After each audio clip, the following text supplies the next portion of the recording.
কত দিলেন? যা ভাড়া তাই দিলাম 180। 200 টাকা আসছে তো। 200 মানে আমি যখন উঠছি তখন তো 180 টাকা দেখাইছে, যা দেখাইছে তাই দিলাম 180। আরে ভাই তখন দেখাইছে ঠিক আছে, কিন্তু কতক্ষণ জ্যামে বসেছিলাম না, ওয়েটিং চার্জ আছে না, তার মধ্যে কত রাস্তা ঘুরে আসলাম। আমি কি আপনার ঘুরে আসতে কইছি নাকি রাস্তায় আমি জ্যাম লাগাইছি যে আপনার আমি 200 টাকা দেবো? কিরে ভাই এখন পলিটিক্স আছেন, আমি নিজের ইচ্ছা ঘুরে আসছি, আপনি তো বাইকের পিছনে বসে কাঁদতেছিলেন, আরে দেরি হলে আমার ট্রেন মিস হয়ে যাবো, আর আমি কি বেশি টাকা চাইতেছি? অ্যাপে যেটা আসছে সেটাই তো চাইতেছি। দেন 200 টাকা দেন। তোর 200 টাকার মায়েরে আমি 180 টাকার 1 পয়সাও বেশি দেবো না। এই যে ভাই চলেন। কি হলো ভ্যান্ডামারা দাঁড়ায় আছেন কেন, যাবেন না? কোথায় যাবেন? ধানমন্ডি। যাবো না। শিহাব? না না, শিহাব হইব কেমনে? ও তো দুবাই থাকে। আমি বেশি বেশি ভাবতেছি। আচ্ছা ভাই যাবেন না কেন? কি সমস্যা? ভটভটি কি চলে না? ও বুঝছি, লেডি প্যাসেঞ্জার তো গার্লফ্রেন্ড মনে হয় লেডি প্যাসেঞ্জার উঠাইতে মানা করছে, তাই না? কোনো সমস্যা নাই, আল্লাহ পাক সমস্যা যেমন দিচ্ছে সমাধানও দিচ্ছে। এই যে ব্যাগ আছে না, মাঝখানে দিয়ে বসবো। চলেন। আপনার হেলমেট কই? কেমনে পরে?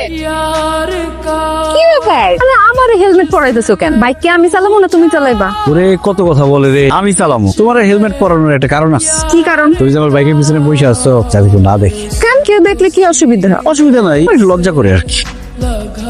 তোমার লজ্জা নিয়ে তুমি থাক। আরে কি হলো? এই জান্নাত, এদিকে কই যাও? জানলামে। কি বলো? জান্নাতের রাস্তা কি এদিকে নাকি? ওর বাবা, তাহলে আমি যাবো না। তুমি আমার সাথে ফাইজলামি করতেছো? অন্য কেউ দেখলে এত তুমি লজ্জা পাও, আমার সাথে যে তুমি প্রেম করো তখন লজ্জা লাগে না? নাকি এখন আর আমার তোমার বাইকের পিছনে উঠাইতে মন চায় না? নতুন কাউরে লাগবে। আরে কি উল্টাপাল্টা কথা বলতেছো? আমার বাইকে তুমি ছাড়া অন্য কোনো মেয়ে মানুষ উঠাইছে কোনোদিন? অন্য কাউরে উঠাইবে মানে? আমি তোমার সাপ সাপ বলে দিতেছি, আমি বাদে তোমার বাইকে অন্য কোনো মেয়ে মানুষ উঠাইতে পারবা না কিন্তু। আচ্ছা ঠিক আছে, আমার জীবনে তুমি ছাড়া কোনো মেয়ে মানুষ আমার বাইকে উঠাবো না। এখন তো দাও হেলমেট দাও, পরা দাও।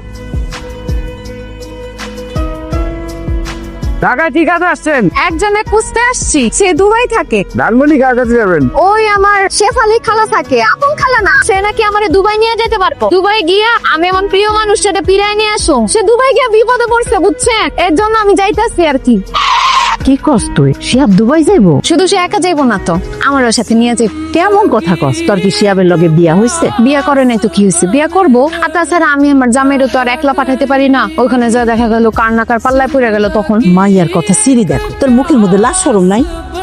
ওই সত্যি দুবাই যাইবো? আরে 1 মাসের মধ্যে ভিসা পাওয়া যাইবো। আমি কইছি আমার পাসপোর্টটাও জমা দিয়ে দিতে, দুইজন মিলে একসাথে দুবাই যাবো। তারপর তোমার ছেলের গলা ধইরা জাপটায় ধইরা তোমার ছবি তুলে পাঠামুনে। আবার বেলাস কথাবার্তা একদম মারুম তরে। খবরদার এই কাজ ভুলেও কইরো না। তোমার ছেলের এমন জাদু কর্ম, তারপর খালি বউয়ের কথায় উঠবো আর বসবো, তোমারে কিন্তু চিনবো না। আমার সাথে খাতির রাখো বুঝছো শাশুড়ি আম্মা? ওই যে আইছে।